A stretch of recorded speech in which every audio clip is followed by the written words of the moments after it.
गाजीपुर से मोहम्मद इसरार पत्रकार उप संपादक की खास रिपोर्ट। गांव के सिवान में मिला एक व्यक्ति का नरकंकाल। सूचना मिलते ही पुलिस मौके पर पहुंची, भेजा डीएनए व पोस्टमार्टम को।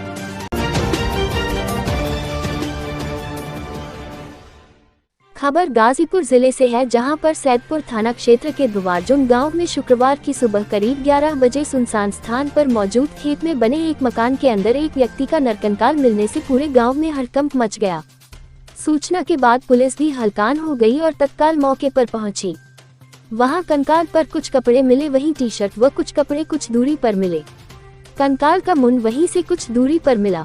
घटना के बाद गांव से गायब एक व्यक्ति के परिजन कंकाल को उसी व्यक्ति का बताते हुए बिलखने लगे, जिसके बाद पुलिस ने बिना कंकाल का डीएनए टेस्ट कराए उसे मृतक का ही कंकाल होने की बात से इनकार किया। कहा कि संभावना हो सकती है, लेकिन पूर्ण रूप से नहीं कहा जा सकता। गांव के सिवान क्षेत्र के खेत में गांव निवासी संजय राजभर का मकान बना हुआ है। उस मकान में कोई नहीं रहता है। उसके आगे एक करीब 5 फीट की 3 तरफ से चहारदीवारी बनी हुई है। इस बीच आज सुबह उधर से गांव के लोग अपने खेतों में धान की रोपाई के लिए गुजर रहे थे तो कोई वहां चहारदीवारी के पास चला गया। वहां जाने के बाद अंदर नरकंकाल देखकर वो डर गए। इसके बाद इसकी सूचना पूरे गाँव में फैल गई और पुलिस को भी दी गई, जिसके बाद मौके पर भीड़ जुट गई और समाज सेवी पंकज राय की सूचना पर भित्री चौकी इंचार्ज ओम प्रकाश यादव मौके पर पहुंचे। कंकाल पर सिर्फ एक काला कपड़ा दिख रहा था, जिसे देखकर वो उसका अंडरवियर लग रहा था।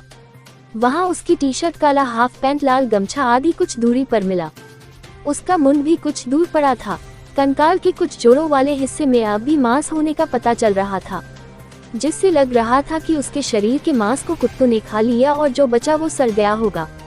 वही कंकाल की कुछ अगली पसलियां, दोनों हाथ भी गायब थीं, जिसे देखकर लग रहा था कि कुत्तों ने मांस के साथ उसे भी नोच लिया होगा। मौके पर अब तक भारी दुर्गंध थी। इधर कंकाल मिलने की सूचना के बाद गांव निवासिनी महिला अपने बच्चे संग वहां पहुंची और कंकाल को देखकर रोने लगी। वहां मिले कपड़े आदि से उसकी पहचान उसने अपने 1 सप्ताह से लापता पति गुड्डू राजभर के रूप में की। बताया कि 42 साल के गुड्डू राजभर उसके पति हैं और वो 18 जुलाई से ही गायब हैं। 2 दिनों तक ढूंढने के बाद 20 जुलाई को थाने में गुमशुदगी भी दर्ज कराई गई है। पत्नी ने कहा कि कपड़े आदि के आधार पर कंकाल उसके पति का ही लग रहा है। पत्नी ने रोते हुए बताया कि उसके पति काफी ज्यादा शराब पीते थे, जिसके चलते कई बार उन्हें बच्चे टांगकर घर लाते थे। बताया कि वो ट्रैक्टर चलाते थे। बताया कि कई बार ऐसा होता था कि वो दिन में ही पीना शुरू कर देते थे और जब वो ऐसा करते थे तो कई माह तक नियमित दिन में ही पीते थे। जब रात में पीते थे तो स्थिति कुछ सामान्य रहती थी कि रात में पीकर सो गए।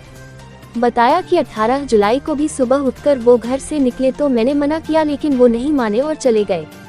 इधर बाद में मौके पर सीओ शेखर सिंह सेंगर व कोतवाल विजय प्रताप सिंह मय फोर्स मौके पर पहुंचे और मुआयना करने के साथ ही प्रत्यक्षदर्शियों से पूछताछ की।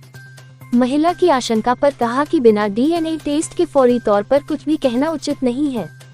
डीएनए टेस्ट करके ही उसकी पहचान की जाएगी कि ये कंकाल गुड्डू राजभर का है या किसी और का, क्योंकि महज 1 सप्ताह के अंदर एक मानव शरीर का पूरी तरह से कंकाल बन जाना संभव नहीं लग रहा था। बहरहाल ये कंकाल किसका है और यहाँ कैसे आया, किसी ने किसी की हत्या करके यहाँ शव फेंका या क्या हुआ, इसका पता पोस्टमार्टम रिपोर्ट और स्पष्ट पहचान डीएनए टेस्ट के बाद ही हो सकेगी। कोतवाल विजय प्रताप सिंह ने बताया कि कंकाल को पीएम के लिए भेजा गया है। डीएनए टेस्ट भी कराया जाएगा।